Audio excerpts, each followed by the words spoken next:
But, just really proud of my team. Saturday was hard.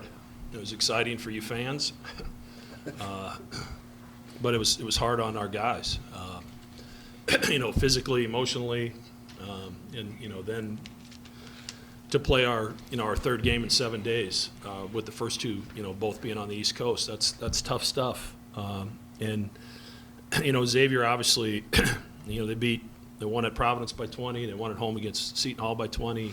UConn was a 5-point game, and they're playing great basketball right now. And those three guards are a handful. I thought Steven did a unbelievable job on Oliveri. And after Claude really went crazy the first half, he only got 2 points, and I thought Baylor did terrific. And Trey was just rock solid the whole game, both ends of the floor, rebounding it, making huge shots for us, and finding his teammates. So this league is hard. It's really hard. I don't know if people understand how hard it is. It's these wins are hard to come by, and just really thankful that we are able to get it. The crowd was awesome. We need a day off, and then we'll get ready for DePaul on Thursday. We'll do 4 minutes with student athletes. Well, when they got cooking in the second half, they got a 3 right away, got up 7. What just went through your guys' mind? Just next play. I mean, we talked about it after the Seton Hall game too. Basketball is a game of runs, and they went on a run, and we knew we weren't going to get it all back at once. And that's what we talked about in the huddle, is just taking it one play at a time, and I think that's what we did. And we were able to get stops and rebound, and then get out and transition and run a little bit. Baylor, you hit that one at the top of the key. You came off the screen and hit the one at the top of the key. You seemed pretty fired up about it. What was behind that moment, and just kind of flipping the script on a quiet first half? Yeah, I mean, I just, it's just part of the game, I guess. I'm a pretty emotional player, and my teammates, trust me to make shots, even if, I struggle for a little bit. And, it's just a fun environment to be in, and that's really all there was to it. Trey, you were able to turn down the turnovers in a big way in that second half. What shifted from playmaking perspective? I think it had a lot to just do with letting the game come to us. I think that a couple times in the first half, like when they went on that run, we were kind of hesitant, kind of just trying to get it all back in one play, like Baylor said. But I think that we did a very good job of, like, at the end of the first half, being able to bounce back and going on a run of our own to get it down to 1. And then when they went up by 7 in the second half, we were able just to get it back as well. So I think that it has to do with us just being very mature and us being able to handle those moments. On a similar note, it felt like the game kind of flipped when you got that steal into a pick 6. Like, what was going through your head in that moment? I'll just try to impact the game in any way that I can. I know that both ends of the floor you can impact it, so I was just trying to do whatever I could to try to, just make winning plays. And I think that we all played very hard tonight. I think that we did a good job of holding their best player to. Steven did a great job tonight, and so I was just trying to help him. I knew that we were going to have to jump to the ball because he comes off a lot of staggers and things like that. So I knew that when I jumped to the gap and then he just kind of ran right into me, I kind of picked it out, and then we were able to run out. So. Baylor, that 7-point burst, missed your free throw, missed the open 3, it fell within 3 after that. That kind of got you guys juiced offensively, seemed to get the crowd involved. What did you see in that sequence there? Don't say you missed the free throw in person. Yeah, that's what I was going to say. No, I mean, I missed the free throw, which I shouldn't do, and then I missed a wide-open 3.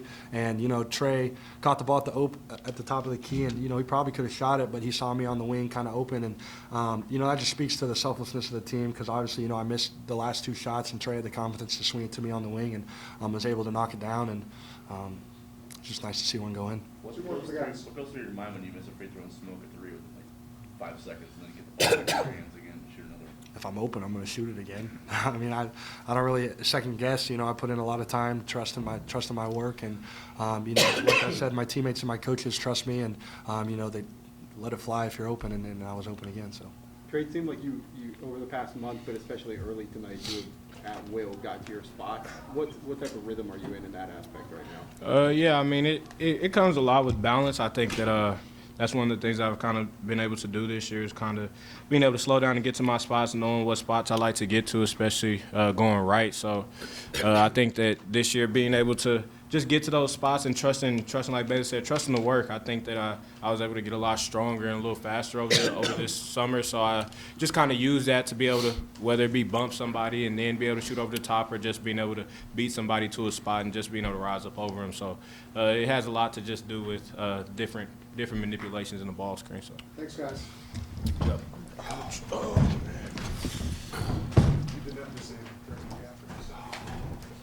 All right, we'll continue on with questions for Coach. About 4 or 5 minutes. Mac Oliver's been killing it lately. How did you guys, Steven and you guys shut him down? Steven was terrific. I mean, he guarded Spencer and did a great job. Dawes had no points at halftime. He got started on a couple switches when Steven wasn't on him, and he was terrific on Oliveri. And 6 weeks ago, Stephen Ashworth couldn't do what he's doing today, but his mindset has changed. And he went from someone that was somewhat of a liability defensively to someone that it's hard to take him off the floor because of what he's doing defensively. So, and then on top of that, 15 assists, 1 turnover the last 2 games in the Big East. That's incredible stuff. Zach, what do you guys do in the second half to kind of force Claude into some different looks? We were a little more aggressive with the ball screens early, just to put it in his mind that we might come.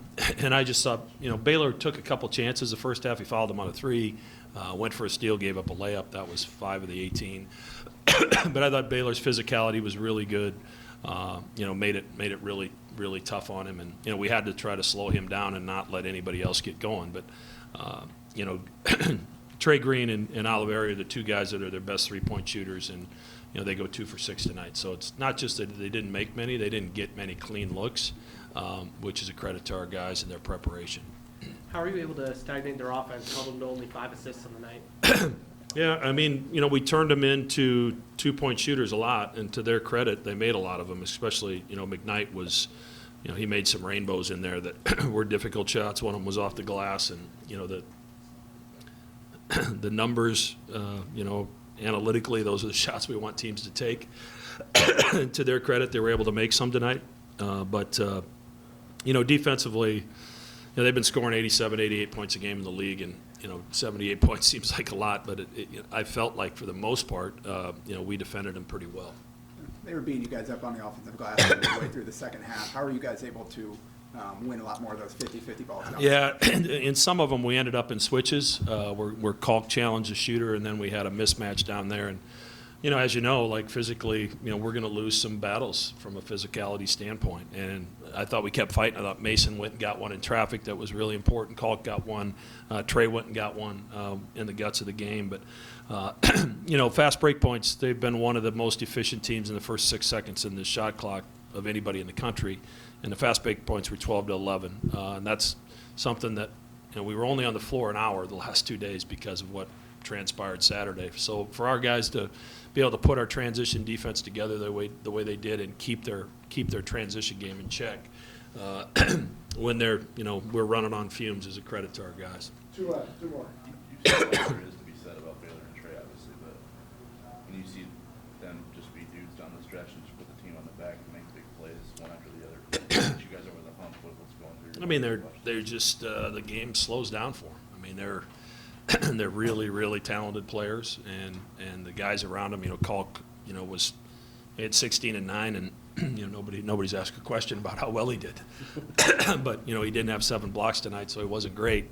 But these guys, and he's 7'1", 270 pounds, and he just played 50-some minutes. And then he hardly comes off the floor again today. So I'm asking a lot of these guys. Our team of athletic trainer and strength coach Ben and Jeremy are doing a great job of managing these guys in practice and giving me the information I need to make sure that they're ready on game day and to find a way to gut this out when we got behind. Obviously the crowd was very impactful, but I think it shows that what we're doing and the science behind it is working because we had enough gas. And if anybody ever wants to question this team's toughness again, why you're barking up the wrong tree. Speaking of toughness, I mean, how big is it for Trey Alexander with your guards to lead the game in rebounds again? Yeah, Trey, he's gotten much better at rebounding. And, Trey's really complete. And, what he does creating for his teammates and the shots he creates for us and defensively, he always has a tough assignment. So we ask a lot out of him, and he's been absolutely terrific. Thanks, Coach. Thank you.